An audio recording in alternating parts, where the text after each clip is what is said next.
Hello and welcome everyone. आज इस video में हम बात करेंगे कि अगर आप गोरखपुर विश्वविद्यालय से बीएससी एग्रीकल्चर ऑनर्स की तैयारी करना चाहते हैं तो किस तरीके से करें, कैसे एडमिशन पा सकते हैं, जो भी आपके डाउट हैं उसके सभी डाउट के बारे में हम चर्चा करेंगे। किससे पूछेंगे? आपके एक ऐसे स्टूडेंट्स जो कि ऑलरेडी यहाँ का एंट्रेंस एग्जाम क्रैक कर चुकी हैं और ऑलरेडी जो है सेकेंड सेमेस्टर में पढ़ रही हैं। आप उनको बुलाएंगे हम, ठीक?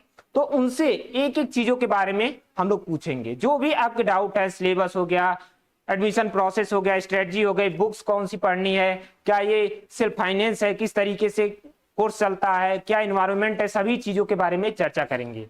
तो आइए अब तो सबसे पहले हम बात करना चाहेंगे, आपके इंट्रोडक्शन से हम स्टार्ट करते हैं। मेरा नाम रिसिता नायक है और मैं अभी यहाँ डीडीयू के मेन कैंपस से सेकंड सेमेस्टर में पढ़ रही हूँ। अच्छा, ठीक है रिसिता, आपका बहुत बहुत स्वागत है टारगेट गुरुकुल पे। Thank you. तो सबसे पहले हम क्वेश्चन एक एक करके हम पूछते हैं। डीडीयू में एडमिशन के लिए आपने कौन कौन से प्रोसेस को फॉलो किया था? तो सबसे पहले एंट्रेंस एग्जाम फिल की थी, फिर एग्जाम हुआ था, दिए थे, फिर उसके बाद काउंसलिंग हुआ था, कट ऑफ आई थी और जिस तरह मार्क्स आया था उसके हिसाब से सीट मिल गई। क्या डीडीयू में जो बीएससी एग्रीकल्चर का कोर्स चलता है वो गवर्नमेंट की तरफ से चलता है या सेल्फ फाइनेंस है? नहीं, डीडीयू यूनिवर्सिटी में बीएससी एग्रीकल्चर का जो सिलेबस है, कोर्स है, वो सेल्फ फाइनेंस ही है। अगले क्वेश्चन की तरफ हम लोग बढ़ते हैं। जो एंट्रेंस एग्जाम का पैटर्न होता है वो क्या होता है? आपने पेपर दिया हुआ है तो आपने पैटर्न आपको पता ही होगा, तो पैटर्न क्या होता है एंट्रेंस एग्जाम का? एंट्रेंस एग्जाम में टोटल 100 क्वेश्चन आते हैं, जिसमें सारे क्वेश्चन 2-2 मार्क्स के होते हैं। क्या निगेटिव मार्किंग होती है? नहीं, निगेटिव मार्किंग नहीं होती। अच्छा, ठीक है। अच्छा, अगला क्वेश्चन जो है, क्या डीडीयू में अगर हमें पढ़ना है तो कितनी फीस हमें लगेगी कि हम फीस इतना पेमेंट करके हम अच्छे तरीके से पढ़ सकते हैं? मेरा ओबीसी कैटेगरी है और मैं यहाँ पे जब पहले सेमेस्टर की फीस में 23,000 फिल की थी और फिर दूसरे सेमेस्टर में 20,000 रुपए। अच्छा, ठीक है। तो क्या आपने जो फी पेमेंट किया उसका भरपाई हुआ स्कॉलरशिप के माध्यम से या नहीं हुआ? मेरी स्कॉलरशिप आ गई। इसका मतलब आप लोग भी समझ सकते हैं कि स्कॉलरशिप यहाँ मिलती है। जो भी बच्चों के डाउट हैं सर स्कॉलरशिप मिलती है कि नहीं मिलती है, तो यहाँ पे स्कॉलरशिप मिलती है। ठीक है। अब अगला क्वेश्चन है, आपका जो 12th बैकग्राउंड था वो कौन सा बैकग्राउंड था? मैं 12th में बायो बैकग्राउंड से थी। ठीक है। अब अगला क्वेश्चन ये है कि जो हमारा एंट्रेंस एग्जाम है, बीएससी एग्रीकल्चर का जो एंट्रेंस एग्जाम है, उसके लिए क्या क्या पढ़ना होगा? आपने क्या क्या पढ़ा तो आपका एंट्रेंस एग्जाम निकला? बेसिकली पहले तो इसका सिलेबस नहीं था, अब से इस बार से सिलेबस आ गया है। तो जब मैं एंट्रेंस एग्जाम दी थी तब फिजिक्स, केमिस्ट्री, बायो पढ़ के आई थी और एग्रीकल्चर का थोड़ा सा टॉपिक पढ़ी थी, लेकिन अब सिलेबस आ गया है तो आप लोग उससे पढ़ सकते हैं। अच्छा, एक चीज यहाँ पे हम पूछना चाहेंगे, जो आपने एंट्रेंस एग्जाम दिया था उसमें आपका रैंक कितना था? मेरा रैंक 26 आया था। ठीक है।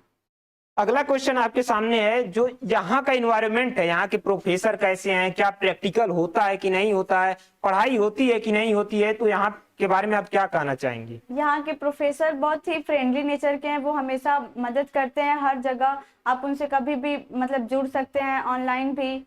और फिर उसके बाद इन्वायरमेंट भी बहुत सही है। ठीक है। अब अगला क्वेश्चन है, क्या यहाँ जो पढ़ाई होती है हिंदी में होती है या इंग्लिश में होती है? यहाँ दोनों, हिंदी इंग्लिश दोनों चलता है। हिंदी मीडियम के बच्चे भी यहाँ पे कवर कर लेंगे और इंग्लिश वालों को भी परेशानी नहीं होगी। क्या अगर पेपर लिखना हो तो हम हिंदी में लिख सकते हैं या फिर इंग्लिश में? पहले सेमेस्टर में आप लोग को छूट मिलेगी कि आप लोग हिंदी में कर सकते हैं, उसके बाद आप लोग को इंग्लिश में ट्राई करना पड़ेगा। अच्छा, तो अगला क्वेश्चन ये है कि अगर आपको एंट्रेंस एग्जाम क्रैक करना है, मतलब जो बच्चे आ रहे हैं जो एंट्रेंस एग्जाम क्रैक करेंगे, क्या उनके लिए कोई बुक्स आती है क्या? अभी तक जब यहाँ के सिलेबस का कोई सिलेबस नहीं था तो कोई बुक जरूरी नहीं थी कि मतलब कोई बुक ऐसे पर्टिकुलर बुक नहीं थी कि हाँ ये बुक से हो जाएगा। तो आप मतलब 11th-12th का एग्रीकल्चर आप लोग पढ़ लीजिए, उसका सिलेबस एक बार देख लीजिए और नेमराज सुंडा की बुक है, अगर उससे थोड़ा देख ले, एग्रीकल्चर के सिलेबस का अगर बेसिक पता है तो हो जाएगा। क्या जो 12th बैकग्राउंड के बच्चे हैं, या फिर वो बीकॉम कर रहे हों या फिर आर्ट्स से पढ़ रहे हों या फिर एग्रीकल्चर से, तो कौन कौन से ऐसे बच्चे होंगे जो एलिजिबल होंगे ट्वेल्थ में अगर आपका मैथ है, बायो है या फिर आप एग्रीकल्चर से ही हैं तो ये तीनों लाइन आपको एग्रीकल्चर में एडमिशन दिला सकती है ग्रेजुएशन के लिए। अगला क्वेश्चन ये है कि आपने जो प्रिपरेशन की थी एंट्रेंस एग्जाम के लिए वो कहाँ से की थी, किस तरीके से? पहले तो मुझे पता नहीं था कि इसके लिए मतलब एंट्रेंस एग्जाम के लिए यहाँ के डीडीयू के लिए कोई कोचिंग या फिर कुछ भी हेल्प है ऑनलाइन चाहे ऑफलाइन, पर मैं ऐसे ही अपने से पढ़ती थी। फिर मुझे पता चला कि टारगेट गुरुकुल है तो इससे यहाँ पे सब्सक्रिप्शन लिए थे, फिर उससे आपसे जुड़ गई तो हो गया सारा। तो लास्ट क्वेश्चन हम पूछना चाहेंगे कि आपको टारगेट गुरुकुल जो प्लेटफॉर्म है कैसा लगा? एडमिशन तो बेसिकली मैं बोल रही ईमानदारी से तो टारगेट गुरुकुल की वजह से ही मिला, क्योंकि इससे पहले मुझको जब मैं एडमिशन के लिए यहाँ पे सोच रही थी तब मुझे पता नहीं था कि क्या सिलेबस होगा, कैसे करना है, कब एग्जाम होगा। तो जब यहाँ जुड़ी पहले यूट्यूब के माध्यम से लिंक पता चला ग्रुप का, फिर वहां से सब्सक्रिप्शन लिए और फिर जुड़ गया आपसे। थैंक यू, आपका बहुत बहुत धन्यवाद इतना चीज हमारे बच्चों को गाइड करने के लिए। तो फिलहाल इस वीडियो को हम यही रखते हैं, अपनी राय जरूर लिखिएगा कमेंट में। Thank you.